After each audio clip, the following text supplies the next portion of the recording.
السلام علیکم ورحمۃ اللہ وبرکاتہ۔ آج ہم انشاءاللہ سورہ بقرہ کی آیت نمبر 173 سے آیت نمبر 176 تک کا ترجمہ اور تفسیر پڑھیں گے۔ پہلے میں انشاءاللہ لفظی ترجمہ کریں گے اور لفظی ترجمہ کے ساتھ ساتھ با محاورہ ترجمہ بھی کریں گے۔ آپ سے گزارش ہے کہ اپنے پاس قلم اور کاغذ رکھ لیں تاکہ مشکل الفاظ کے معنی آپ لکھ سکیں اور اس طرح آپ کو سمجھنے میں اور یاد رکھنے میں سہولت اور آسانی ہو۔ اور اگر آپ اب تک کے ہمارے سارے ویڈیو شروع سے دیکھنا چاہیں تو ہم نے آسان ترجمہ قرآن کے نام سے پلے لسٹ بنا رکھی ہے، وہاں جا کر آپ ہمارے سارے ویڈیو بآسانی دیکھ سکتے ہیں۔ تو آئیے آج کا سبق ہم شروع کرتے ہیں۔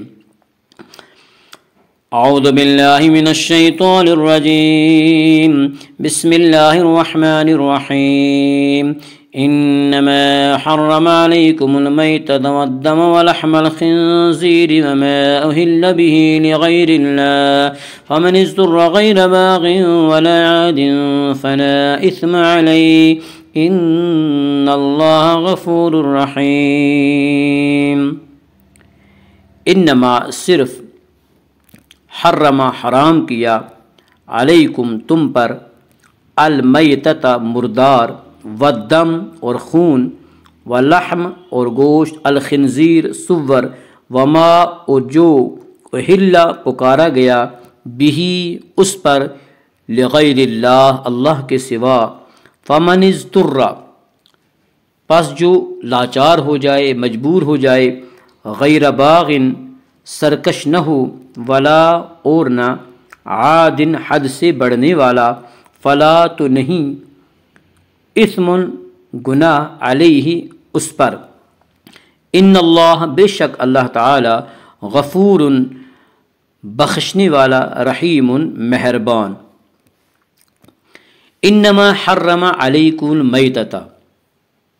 اس نے حرام کیا ہے تم پر صرف مردار والدم اور خون ولحم الخنزیر اور سور کا گوشت وما اہل به لغیر اللہ نیز وہ جانور جس پر پکارا گیا ہو ذبح کے وقت اللہ کے سوا کسی اور کا نام، یعنی وہ غیر اللہ کے نام پہ ذبح کیا گیا ہو۔ فمن اضطر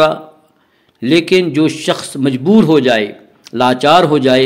غیر باغ درا حالے کہ وہ سرکش نہ ہو ولا عاد اور نہ حد سے بڑھنے والا فلا اسم علیہ تو اس پر کوئی گناہ نہیں ہے، یعنی بقدر ضرورت وہ کھا سکتا ہے۔ ان اللہ بے شک اللہ تعالی غفور بہت بخشنے والا رحیم بہت مہربان ہے۔ انما حرم علیکم المیتۃ انما حرم علیکم المیتۃ اس نے حرام کی ہے تم پر صرف مردار والدم اور خون ولحم الخنزیر اور سور کا گوشت وما اہل به لغیر اللہ نیز وہ جانور جو غیر اللہ کے نام پہ ذبح کیے گئے ہوں۔ اس آیت کریمہ میں تمام حرام چیزوں کا احاطہ کرنا مقصود نہیں ہے، بلکہ مقصد یہ جتلانا ہے کہ جن جانوروں کو تم نے حرام سمجھ رکھا ہے وہ تو اللہ نے حرام نہیں کیے، تم خام خواہ ان کی حرمت اللہ کے ذمے لگا رہے ہو۔ البتہ کئی چیزیں ایسی ہیں جن کو تم حرام نہیں سمجھتے مگر اللہ نے انہیں حرام قرار دیا ہے۔ حرام چیزیں وہ نہیں ہیں جو تم سمجھ رہے ہو، حرام تو وہ ہیں جنہیں تم نے حلال سمجھا ہوا ہے۔ فمن اضطر غیر باغ ولا عاد فلا اثم علیہ فمن اضطر لیکن جو شخص مجبور ہو جائے لاچار ہو جائے غیر باغ درا حالے کہ وہ سرکش نہ ہو ولا عاد اور نہ حد سے بڑھنے والا فلا اثم علیہ تو اس پر کوئی گناہ نہیں ہے، یعنی بقدر ضرورت وہ کھا سکتا ہے۔ یعنی کوئی شخص مجبور ہو جائے اور اس کی زندگی جان پہ بن آئے، اس کی جان خطرے میں پڑ جائے اور اس کے پاس کوئی حلال چیز کھانے کو میسر نہ ہو تو وہ حرام چیزوں میں سے بقدر ضرورت استعمال کر سکتا ہے، اتنا ہی جس سے اس کی جان بچ سکے۔ إن الذين يكتمون ما أنزل الله من الكتاب ويشترون به ثمنا قليلا أولئك ما يأكلون في بطونهم إلا النار ولا يكلمهم الله يوم القيامة ولا يزكيهم ولهم عذاب أليم۔ ان بے شک الذین جو لوگ یکتمون چھپاتے ہیں ما انزل اللہ جو اتارا اللہ نے من سے الکتاب کتاب ویشترون اور وصول کرتے ہیں بھی اس کے بدلے ثمناً قیمت قلیلاً تھوڑی اولئک یہی لوگ ما یاکلون نہیں کھاتے ہیں وہ فی میں بطونہم اپنے پیٹ بطن ان کی جمع ہے بطن من پیٹ بطونہم بطن ان کی جمع ہے الا مگر صرف النار آگ ولا یکلمہم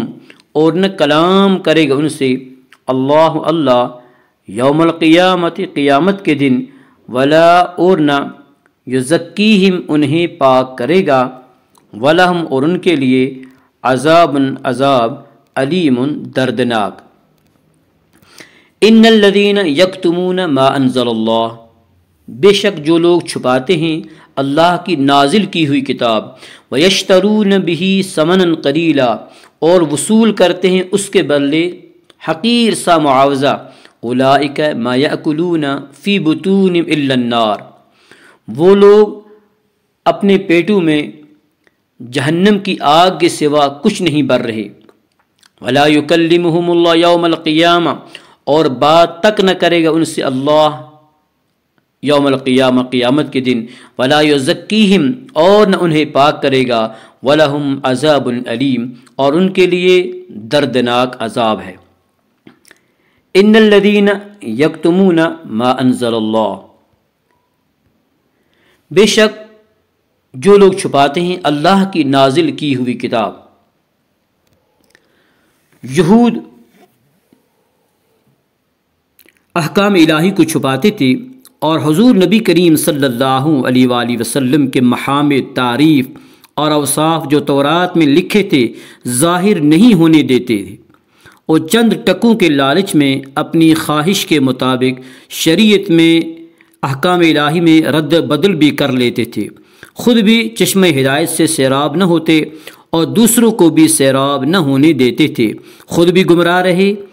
اور دوسروں کے لیے بھی ہدایت کے دروازے بند رکھتے۔ یہ جرم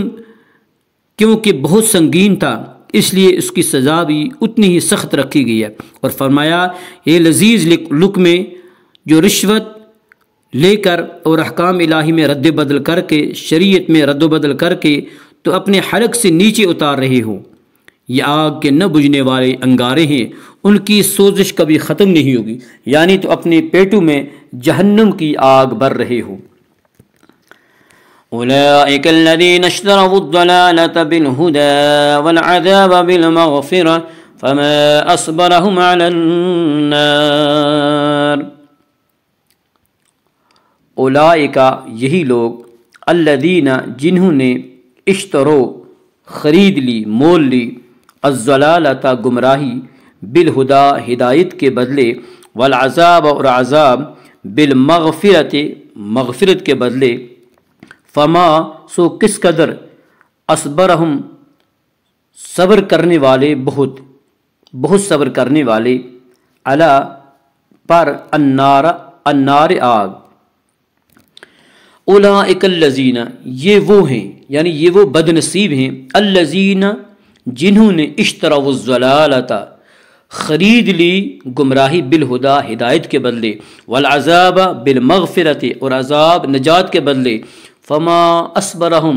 سو کس چیز نے انہیں اتنا صابر بنایا ہے اتنے صبر کرنے والے بنایا ہے علی النار جہنم دوزخ کے عذاب سہنے پر۔ ذلك بأن الله نزل الكتاب بالحق وإن الذين اختلفوا في الكتاب لفي شقاق بعيد۔ ذالک یہ بأن اس لیے کہ اللہ نزل اتاری نازل کی الکتاب کتاب بالحق حق کے ساتھ، وَإِنَّ اور بے شک الذین جو اختلاف کیا